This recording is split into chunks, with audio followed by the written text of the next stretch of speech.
So I just watched Blue Beetle, so here's my review on the movie. Let's start off with everything I liked about the movie. And for starters, this is a really funny movie. They do the comedy in here really well that almost every joke lands. Think of like Shazam kind of comedy, but not as good, but still good at the same time. Like this is some pretty good comedy in here. And it like really fits the family in this movie. And speaking of the family, I'm gonna sound like Don Toretto when saying this, but this movie has a really good family in it. Like they do a really good job at making you connect to this wonderful family that this main character has, and you like really are connected to this main character's family, and you really like the family in here. Then when all the emotional beats happen, they do really hit because you're so connected to this family of characters, and it really works very well. And then Blue Beetle as a character, like as a superhero, I never knew who Blue Beetle was. I never seen the original show he was in. I never read any comics. I probably played him once in Injustice, but that's about it. Like, I do not know who Blue Beetle is. And this movie does a really good job at actually making me care for this character.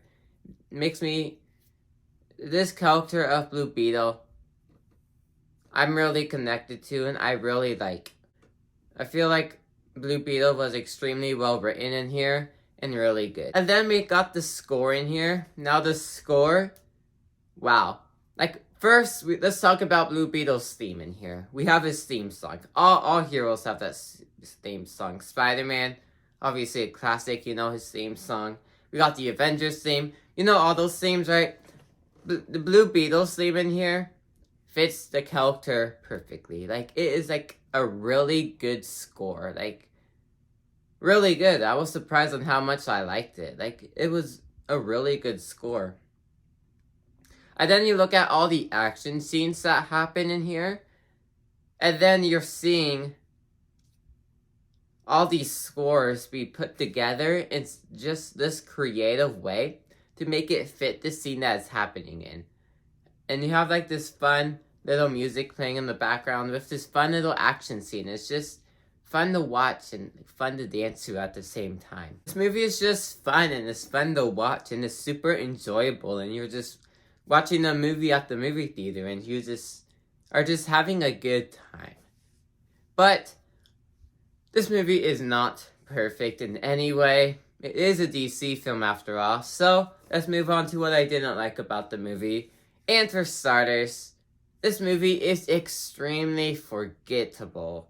Like, I seen the movie an hour ago, I think exactly an hour ago, and I can barely tell you what the middle section of this movie was about. If I, like, wanted to, I have to think really hard just to tell you plot by plot point of what happened.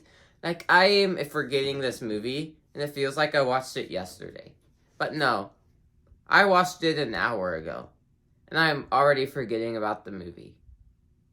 That is a pretty bad sign. There's nothing really that stood out to me in this movie besides the family and comedy, and you just have this bland movie that's just like any superhero movie. Another thing I want to talk about, a lot of you guys have superhero fatigue. Now, when Shazam 2 came out, I liked it. I did not have superhero fatigue for that, but when you look at Blue Beetle, I'm seeing a lot of Spider-Man. I saw a lot of Shazam 2 in there as well. I saw a lot of Iron Man. You get it. You see a bunch of other superhero movies in here. And it's nothing really original. You're like, okay, this is gonna happen. This is gonna happen. Okay, that happened. Movie's over. The end. Like, watching the movie, I was all like, oh yeah, that's definitely like this movie over here. And then I was like, okay, this is gonna happen because that movie basically did the same thing. So, I wouldn't say I'm not a fan of superhero movies because we're getting a lot. I still enjoy them. But just saying that this movie was nothing really new and kind of did the same generic thing as other superhero movies did. And the main villain in here, I feel like I feel like they did not focus a lot on them. I feel like that main villain needed more backstory, because most of this time you're dealing with like this other character instead of the main one. And I feel like they needed to focus more on that main villain to fully work and fully feel everything happening there. And since the second official trailer spoiled basically the entire movie and ran through plot, I would say that try to avoid that trailer as best as possible. But when watching the movie, when having seen that second trailer, you're watching the movie, then you're like, okay, this is gonna happen. Okay, can we just move to the next part? Because I already seen this in the trailer and there's no suspense there. Why did the second trailer have to give so much away? Like, the second trailer, if you watch the first trailer and the second trailer, you basically piece through the entire movie. Like, there's scenes in the second trailer that take place after the final action scene when it was concluded. And then you're just watching it, and then you're all like, wow, the trailer basically went through the entire movie in just like a 4-minute summary. Like, I could tell you how this movie ends, and you don't even need to watch the movie because you've seen the second trailer. That's how much the second trailer gave away. This is how much that probably changed my thoughts on this movie. Just because of how much I was like, okay, can we get to the end here so I can actually see where this is all going? Because the trailer gave too much away. And which is probably a reason why I think this movie is extremely forgettable. A lot of people are saying this is the best DC movie of this year. I still like Shazam 2 the best out of everything this year. This is probably my least favorite one that released this year. But overall, Blue Beetle, it's enjoyable, it's fun, but extremely forgettable. Like, we've seen this kind of superhero movie before. This superhero movie takes elements from like Shazam with all the comedy and family aspects that I really liked. And then you also have Iron Man, Spider-Man. Shazam 2 kind of feels in here. And it feels like a movie you've seen before.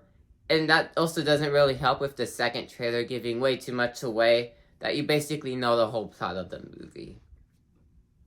But Blue Beetle, I do think I still do recommend this movie. I think you should watch it in theaters when it has like this discounted price, or when it's just the cheapest the tickets could be, because it's just a fun time at the theater and just a fun little watch, and then you'll just forget about it on the drive home, and then you probably won't even think about it ever again. So if you do watch it in theaters, watch it at like a dollar theater if that's still a thing around you. I think it would be fun at a drive-in theater if you still have those, or just wait to stream it. Again, this movie was going to be released on Max at one point, but then got moved to theaters. Which, this movie kind of feels like a streaming movie, not to lie, because it kind of has those threads in there that make it feel like a streaming movie, which is very disappointing. Out of 10, I give this movie a 7 out of 10. But anyways, thank you guys for watching. Make sure you guys like and subscribe. Comment down below your thoughts. Follow my letterboxd called The Conan Movie. And I will see you guys all next time. Goodbye.